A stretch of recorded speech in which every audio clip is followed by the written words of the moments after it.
बहादुर। पाठ प्रवेश। बाल श्रम कानूनन अपराध है, फिर भी निम्न वर्ग की मजबूरियों का लोग फायदा उठाना चाहते हैं। छोटी अवस्था में मूलभूत आवश्यकताओं की पूर्ति के लिए उन्हें मानसिक तथा शारीरिक पीड़ाएं झेलनी पड़ती हैं। लोग मासूम नौकरों से काम भी लेते हैं और झूठे आरोप लगाकर भावनात्मक आघात देते हैं। ईमानदार और मेहनती लोगों को सम्मान और स्नेह देना चाहिए। उनके साथ सहानुभूति रखनी चाहिए।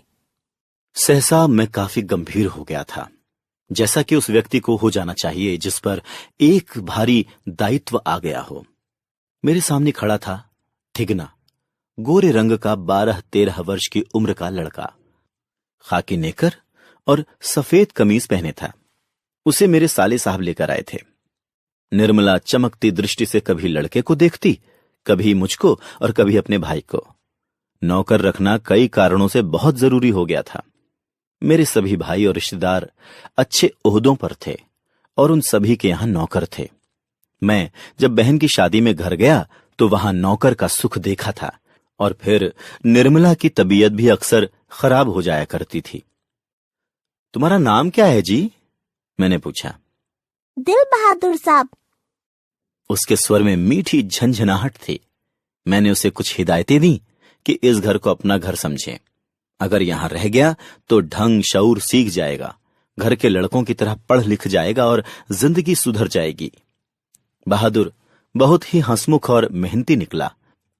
उसके आने से घर में वैसा ही उत्साहपूर्ण वातावरण छा गया था जैसा कि प्रथम बार तोता, मैना या पिल्ला पालने पर होता है। निर्मला ने बहुत उदारतापूर्ण उसके नाम में से दिल शब्द उड़ा दिया। धीरे धीरे वह घर के सारे काम करने लगा। जब मैं शाम को दफ्तर से आता तो घर के सभी लोग मेरे पास आकर दिन भर के अपने अनुभव सुनाते थे। बाद में वह भी आता था। कई बार मेरी ओर देखकर सिर झुका लेता और धीरे धीरे मुस्कुराने लगता। निर्मला कभी कभी उससे पूछती थी, बहादुर, क्या तुम्हें अपनी माँ की याद आती है? नहीं। क्यों? निर्मला ने पूछा। वह मारती थी। इतना कहकर वह खूब हंसता था, जैसे मार खाना खुशी की बात हो। तब तुम अपना पैसा माँ के पास भेजने को क्यों कहते हो? निर्मला ने पूछा। माँ बाप का कर्जा तो जन्म भर भरा जाता है। वह और भी हंसने लगता है। निर्मला ने उसको एक फटी पुरानी दरी और चादर दे दी थी। शाम को काम धाम करने के बाद भीतर के बरामदे में एक टूटी हुई बंसखट पर अपना बिस्तर बिछाता। इसके बाद कुछ और भी चीजें उसकी जेब से निकलकर उसके बिस्तर पर सज जाती थीं। कुछ गोलियां, पुराने ताश की एक गड्डी, कुछ खूबसूरत पत्थर के टुकड़े, कागज की नावें। वह कुछ देर तक खेलता था। दिन मजे से बीतने लगे। मैं अपने को बहुत ऊंचा महसूस करने लगा।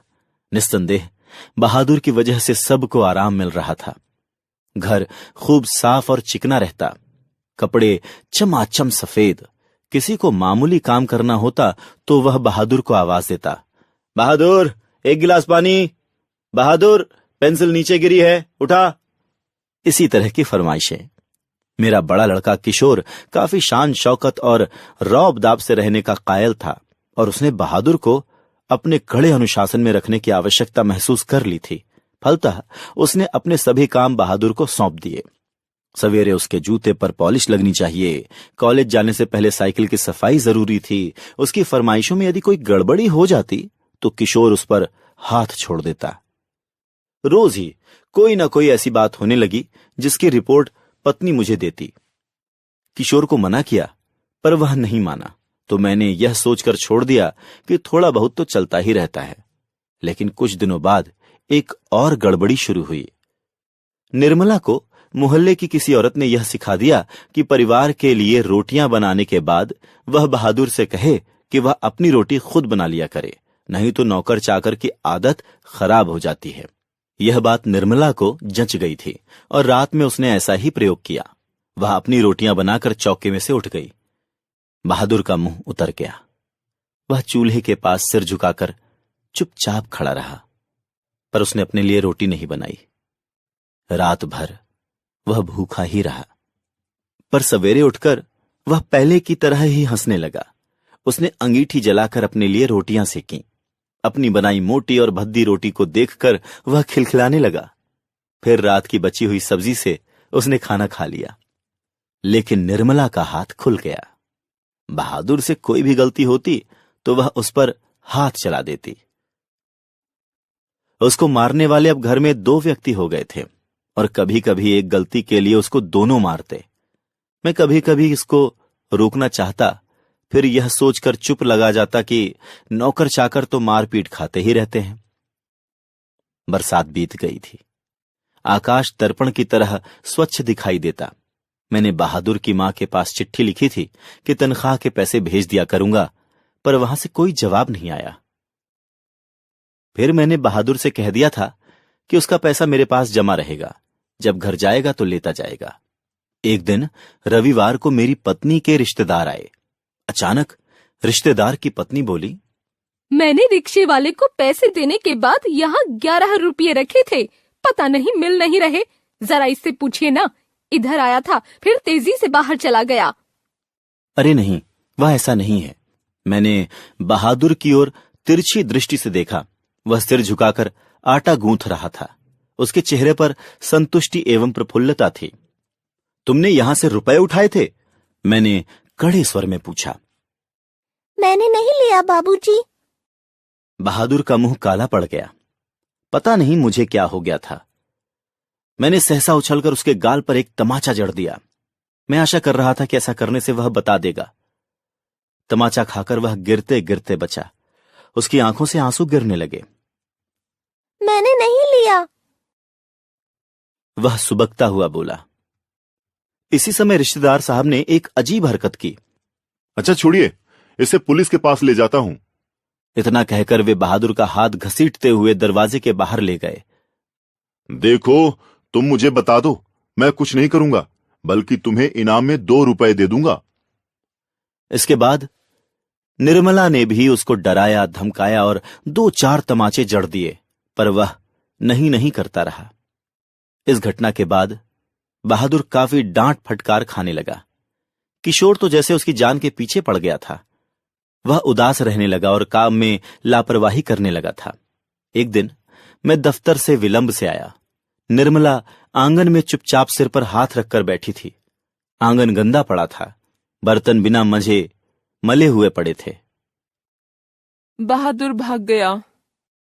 निर्मला मुझे देखते ही बोली, भाग गया? क्यों? मैंने पूछा।